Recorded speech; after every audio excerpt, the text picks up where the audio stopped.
안녕하세요. 속닥속닥의 태규입니다. 오늘은 김종원 작가님의 하루 한마디 인문학 질문의 기적을 준비했습니다. 지금 읽어드릴게요.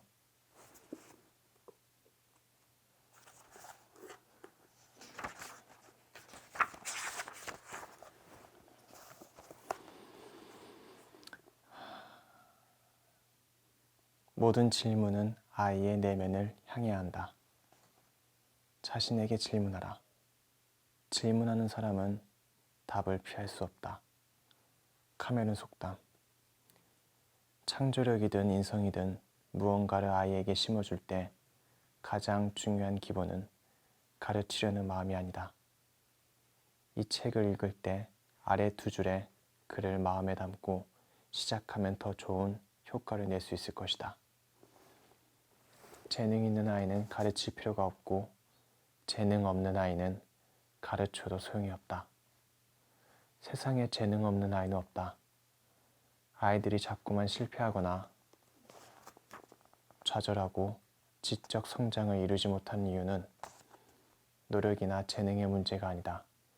자기가 걸어가야 할 길이 아닌 엉뚱한 곳에 자꾸만 들어서기 때문이다. 부모가 할 일은 아이가 스스로 재능을 찾을 수 있도록 돕는 것뿐이다. 재능을 발견한 아이는 자신에게 필요한 것을 세상으로부터 알아서 흡수한다.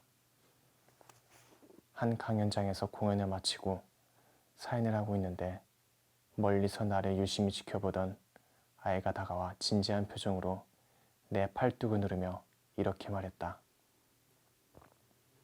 얼굴도 괜찮고 몸도 탄탄해서 아직 쓸만하네.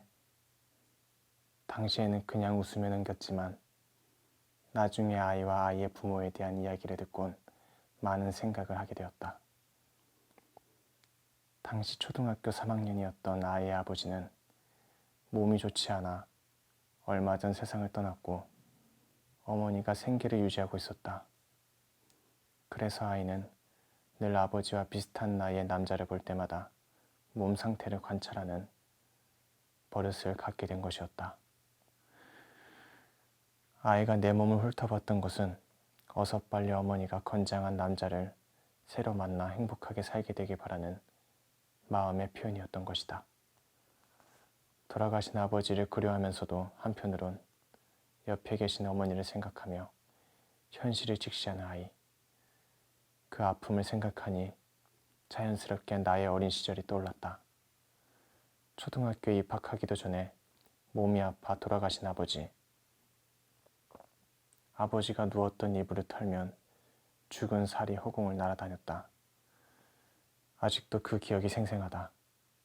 아버지의 마음은 사랑으로 가득했지만 몸이 힘드니 그 사랑은 언제나 고통의 칼날로 내게 돌아왔다. 나 역시 강연장에서 만난 그 아이처럼 경제적 어려움이 없는 건강한 남자가 우리 집에 새아버지가 되어 엄마랑 행복하게 살게 되길 바랬다. 돌아가신 아버지를 마음에 담은 채 매일 사진을 보며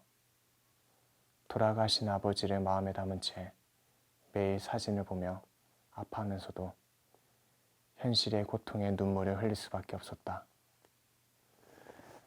아이가 하는 말에는 언제나 이유가 있다. 그 한마디를 10번, 아니 수백 번 생각해보면 아이에게 지금 필요한 게 무엇인지 알게 된다.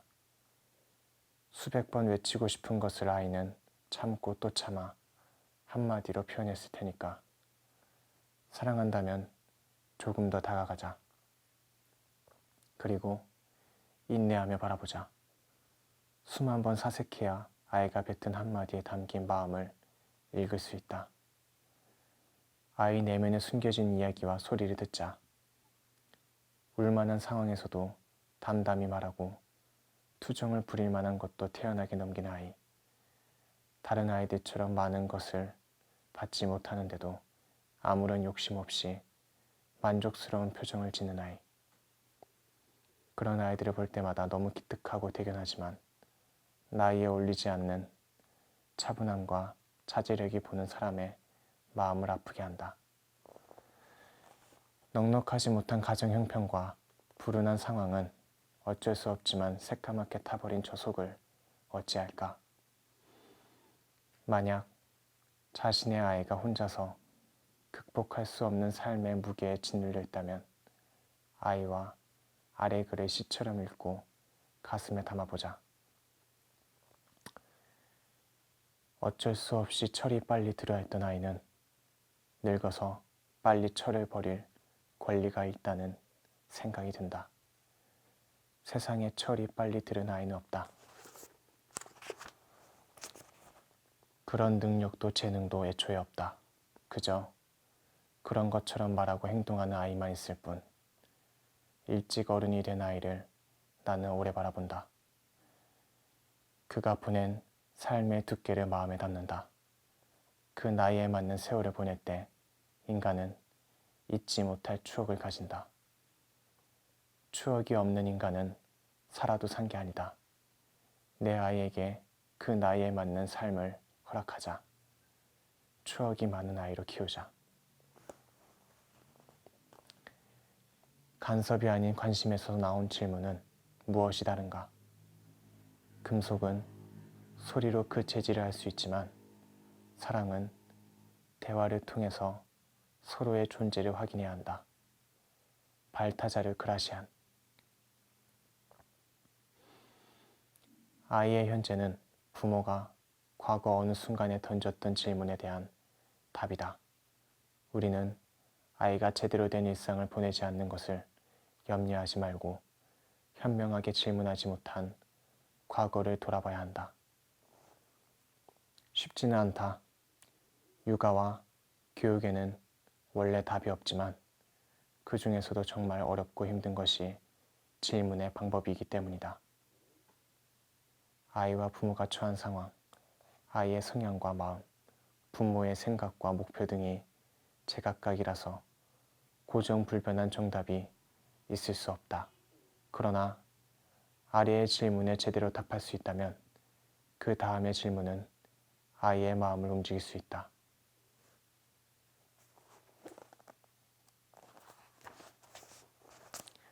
나의 질문은 아이에 대한 관심에서 나온 것인가? 아니면 간섭하려는 욕심에서 나온 것인가?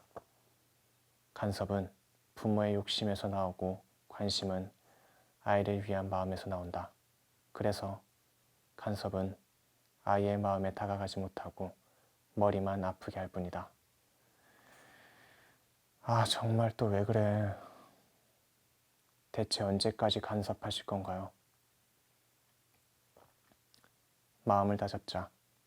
아래 4가지 원칙을 늘 가슴에 품은 채 이 원칙을 통과하는 질문을 일상에서 자연스럽게 떠올릴 수 있다면 아이와의 관계는 분명 따스한 봄날을 맞이할 것이다. 인기를 얻으려는 것인가? 사랑을 주는 것인가? 인기와 사랑은 다르다. 인기는 받는 것이고 사랑은 전하는 것이다. 아이에게 인기가 없다고 해서 아이가 부모를 사랑하지 않는 것은 아니다. 이 부분을 제대로 알아야 아이를 위한 마음에서 나온 따뜻한 질문을 할 수 있다. 아이가 부모를 미워한다는 느낌이 들어서 갑자기 질문을 다른 방향으로 바꾼다면 아이는 매우 혼란스러워할 것이다. 아이의 마음에 들려고 질문하는 것이 아니라 옳은 것을 전하기 위해 질문한다고 생각해야 한다. 가르치려는 것인가, 경험을 나누는 것인가? 공부를 열심히 하는 게 얼마나 중요한지 알지? 라는 질문과 책을 왜 읽어야 하는지 알지? 라는 질문은 그저 행동을 촉구하는 강요에 불과하다. 아이는 자신을 가르치려는 질문에 마음속으로 반항을 한다. 겉으로는 표현하지 않지만 늘 드라마에 빠져 사는 부모를 바라보며 왜 늘 나만 책을 읽어야 해? 라는 거대한 물음표가 아이의 가슴 속에 꿈틀대며 뒤틀려 있다. 열심히 공부하라고 말로만 하지 말고 실제로 열심히 사는 부모의 모습을 보여주는 것이 가장 좋은 질문이다. 아이가 부모의 삶을 통해 부모가 던지려는 질문을 스스로 발견하게 해야 한다. 부모의 일상이야말로 아이를 성장시키기 가장 좋은 기회이고 경험이기 때문이다.